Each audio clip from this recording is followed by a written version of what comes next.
Ngani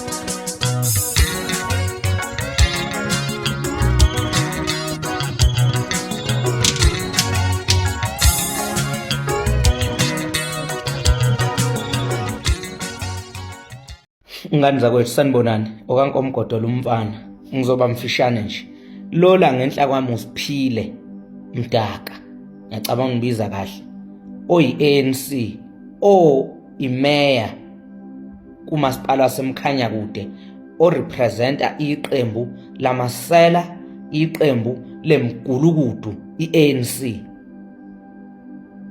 laphana ke emkhanya kude kulahleka imali engango 151 million. Nakusengibeka kabi hayi ukulahleka imali lapho abantshontshe khona oSiphile Mdaka negenge yakhe nabangani bakhe labantshontshe khona 151 million.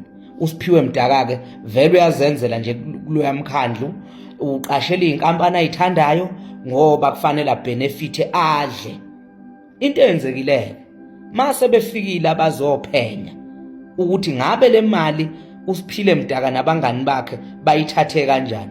Basuka bona uSiphile Mdaka bavala umasipala lo sebenzela abantu kodwa ngoba sebebanjiwe kule mali abayintshontshile sebevala umkhandlu. Ngabe kuyiqiniso yini na ukuthi umuntu esentshontshiwe ebese kuvalwa amagede omkhandlu? Akungimangazi ke lokho ngoba uSiphile Mdaka vele azomdefenda amasela ngoba vele urepresenta iqembu lemgulukudu iANC.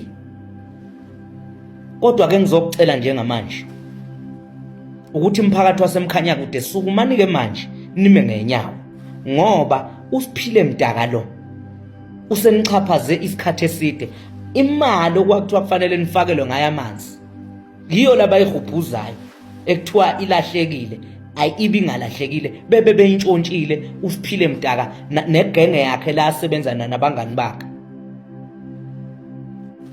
Isikhathi sokuthi manje kusukunywe isikhathi sokuthi ama-leaders aphethe kwaZulu Natal angenelele kulolu daba lasemkhanya kude lalokuntshontshwa kwale mali nokuvalwa komkhandlu ngoba kufuneka kuphenywe unless nani uma niphakathi kulo 151 million ngoba ngiyezwa kuthiwa akhona namasela enkatha akhona kulento ka151 million. Angeke ke kuze kuphenywe ngoba uSiphile urepresent iqembu lamasela. Kodwa ke ngiyacela ke kunina Mphemba ndunankulu wakaZulu Natal ake ningenelele kulolu daba. Nginakho ukukwethembanyana wentuli nginakho ukukwethemba hayi ngoba ungotshelo hayi uenjoyela ama blue light lapha nama benefit nayo yonke lento ayithola lapha akasenendaba nje qobo nenkatha nje ukubona nje amasela echanasela enkatheni ingoba yena kwangotshelwa akasenendaba nenkatha njengoba kuthiwa kukhona abaphakathi kulento lapha emkhanya kude abayinkatha.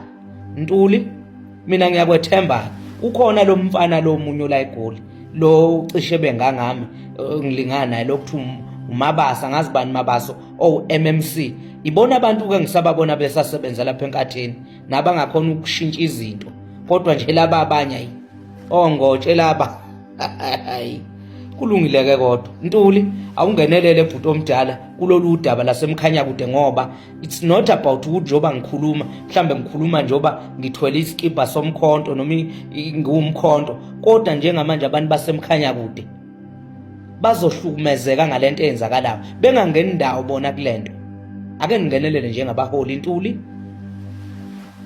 bese muva kuyiwa phambili.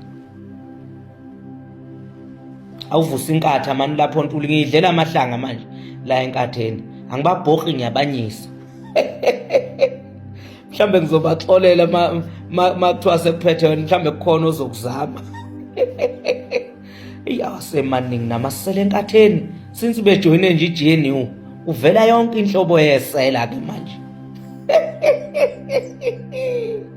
Hey lungile ke Mphemba ake ngiyibeke kuyintambo ake uyosiza lapha emkhanya kude njengondunankulu ake ngilibonge ithuba ningaba kwethu mi